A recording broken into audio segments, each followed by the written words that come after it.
In the light of the woods behind the quiet house, I see a pale light glowing like a firefly. It flashes a moment, then fades into nothing before again blooming white.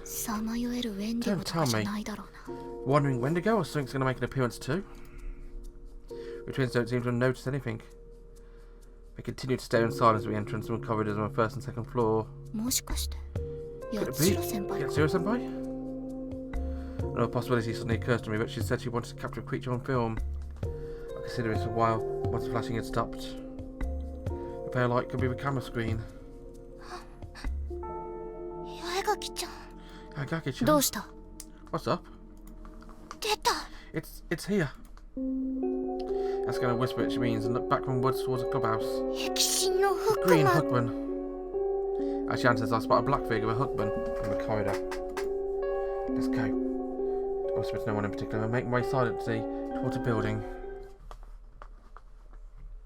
By the time we reach the corridor, the figure's already gone, but its lingering presence tells me it must have come this way. Keep quiet, we follow after it. The art room again.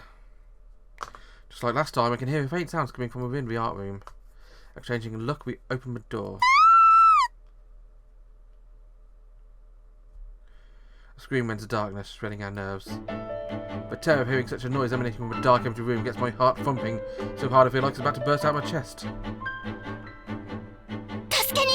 I'm coming to help! The elder Takasaki twin is the first to return her senses. She grasps her sister's hand in mine, looks briefly into her eyes and dashes over to where the scream came from. Finding an open doorway, she dashes inside without a moment's hesitation. Her sister follows her end, and a moment's hesitation, I do the same. The classroom is silent and still, and she goes standing in the centre of it, rooting to a spot. Her sister stumbles backwards.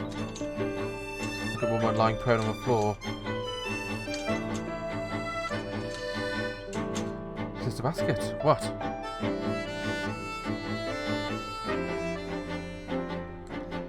At first my brain refused to acknowledge it was really her. Her nun's habit and golden hair in disarray. Her kindly, good-natured face. The one I look up to. Sister Dahlia.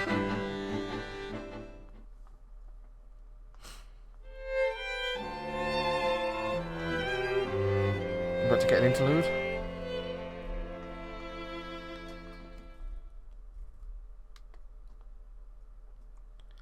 Sister Basket was attacked.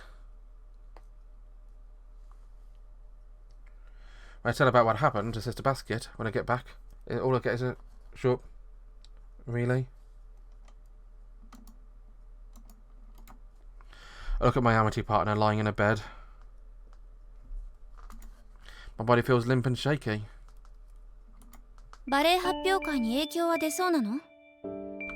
Will this affect the ballet recital?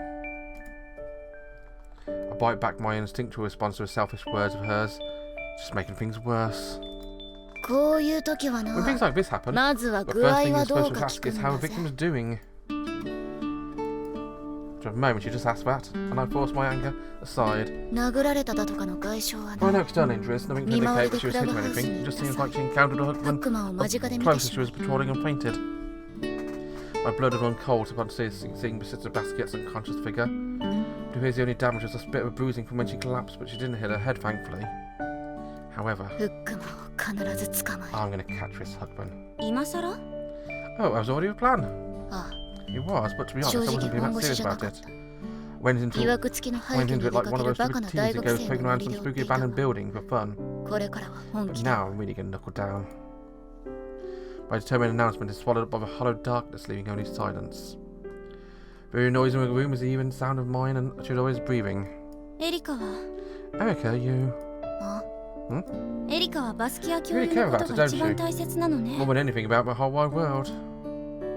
Rather than feeling exasperation of anger or childish praising, I'm not quite sure what it means, so I end up staring at her. My eyes have gotten used to her darkness, so I can tell from her outline she's staring right back at me. I'm sorry, I don't know what you're getting at. Not able to give me an answer, huh? I look up to her. She's the one I aspire to be like. Maybe darkness is a blessing. Maybe to lay bare the truth of how I feel about that holy woman, who is the complete opposite of me, in body and soul. So. I see. She falls silent again. I choose my next words carefully, trying to figure out what my Amitié partner is really thinking. Hey, of wondering about something. Actually, since the test to choose a partner for a title. You shut me down when I asked you again, but what do you mean when he said that I was repeating the same thing again? Even in the dark, I could sense very keenly just how conflicted she is. She's obviously deliberating over what to say. Do you want to talk about her past? I once had someone who idolized me, and I ruined their life with my own actions.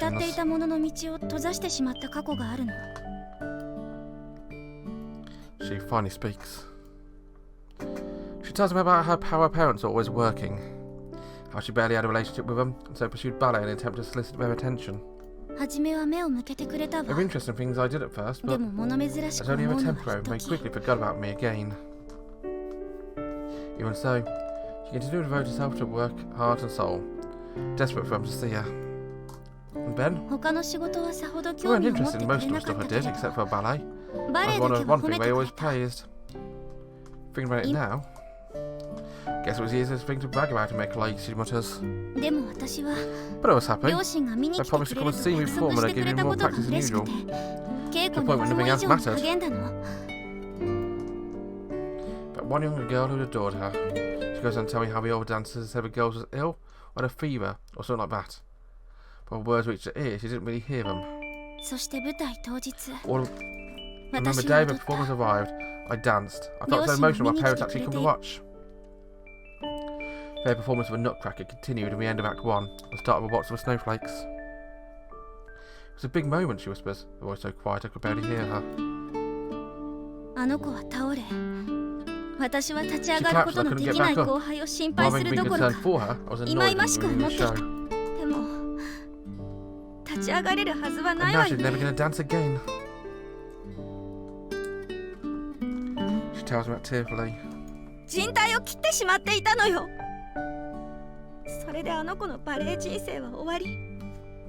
torn a ligament. Her ballet career was over. When I went to see her in the hospital, I urged her to keep dancing, but she just smiled and said she wasn't that talented anyway. She had a good one.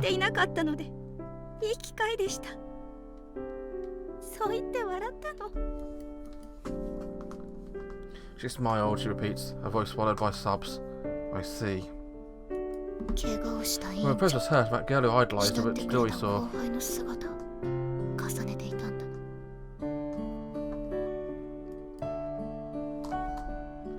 Listening to her wavering voice, I don't know what I should say to her. Erika, I have to keep dancing for her.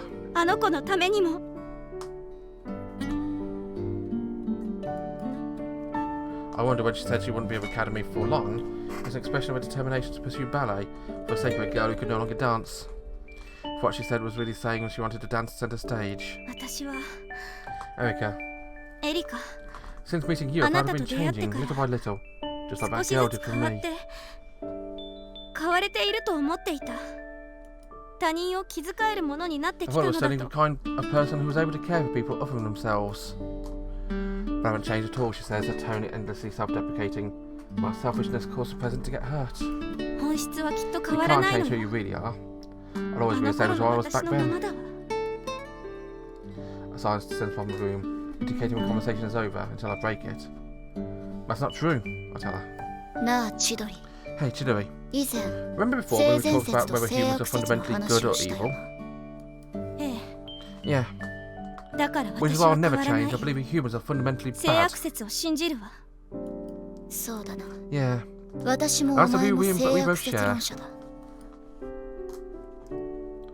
I say it's my Amitié partner stiffens when she's lying in for bed. I force myself to smile. That's fine though. The theory of being by nature doesn't necessarily mean we're people are born sinners. Or when a bad person is always a bad person.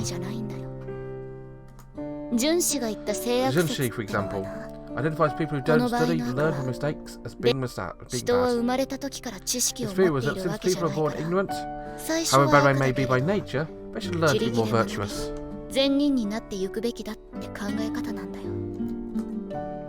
Now my eyes are accustomed to darkness, I can see Chidori's tense face more clearly. I gaze into her eyes and speak carefully. You're learning. I know you've been taking notes, so Chidori Takasaki, don't you dare say you're a bad person or you don't change. The silence stretches on for a moment until... Do you believe in me? Chidori whispers. It's not logical to pray for other people, at least. That's what our middle sister always said. I see. The retention of mind and body is finally easing. It's almost palpable sensation thanks to the darkness enveloping us both. You always put me first, Erika. Did you say something? No, nothing. Hey, Erika. I'll help you find my husband. What about your ballet practice? I don't want to see anyone else get hurt. Me neither, buddy. I close my eyes and give myself up to a dark, intimate embrace.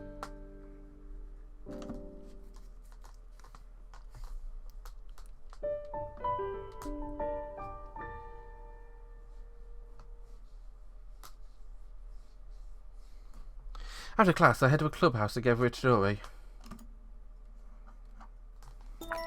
We pass through the entrance where I'm now witness of the apparition on multiple occasions, and make our way to a classroom where Sister Basket painted.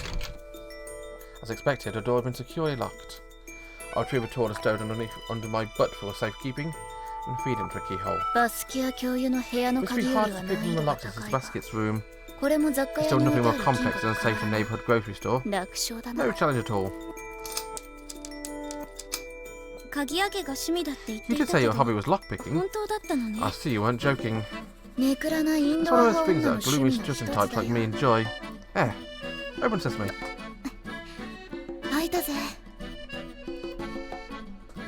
Well, it's all the way. Open the door and venture inside. No, it's your blood then. You're funny. If there had been bloodshed, it would have been impossible to keep a lid on it. I carefully examined the area around where Sister Basket collapsed. Due to the distress of finding a like that, in fact it was night time, and I got a good look before the light of day, but I could apply closer scrutiny to everything. The twins were with you, were they not? Surprised I kept quiet about it. Their gossips were not stupid. They can keep their mouths shut when it really matters. We understand the importance of silence, I think. At any rate, the only people who know about last night's incident are me and Mrs. Akis. Sister Basket had regained consciousness in the empty classroom after we'd called her name several times. I'd actually have a school nurse check her head for injuries under a pretense she'd fainted thanks to anemia. Going by how she was acting today, seems she means to keep quiet about what happened yesterday. If Sister Basket was the only one who originally suggested we keep it between us. I gazed around the room and tried to see if there's anything else out of place. She wasn't attacked, right? She said she heard a noise in an empty classroom. When she came in to take it out, it was suddenly right in front of her, and she fainted from a shock. I don't know, people can actually pass out from a fight. Not everyone can be as fearless as you and I. There's always something about securing the scene in cop dramas, but I'm a sleuth, that doesn't apply here. I go around searching for the lockers in the classroom, but nothing catches my eye. Let's move on. Did you learn anything? Sure. I learned there's nothing out of the ordinary here. That's the one strike, then I mutter some curses to myself. I exit the classroom. I relock the door and start turning the chair in the direction of my next target when... What is it? Did you see the husband out the window? No. I saw a gardener. Their work clothes are green. Follow a gaze out the window and see a gardener tending to roses. And now in my eye. No one mistake the gardener for a husband. The only thing I have in common is their green clothing. But look, it might not be a claw, but they are holding a sharp object. I stare where she's pointing and I see a pair of pruning shears in the gardener's hands. I look back to a squinting Chidori. You could mistake them, one I saw a much longer weapon. Or a finger of red green and also tied on black. Wow, you're here again. This is turning into a daily pilgrimage. Just on the verge of reshuffling some niggling issues with a hit upon, when a voice interrupts me. I turn to glare back at the speaker. Oh. You sure don't look happy to see me? Is that time of month? No, it finished a few days ago. She wasn't talking about you. Besides, like I said before, I have a heavy flow. About time of month I'd be in an even worse mood.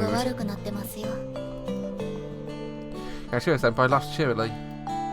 This is clearly deeply inappropriate, but it's that rare kind of person you can just can't help but let him a hook. Perhaps because so brazen about it. So you investigated for Hookman again? You see yesterday?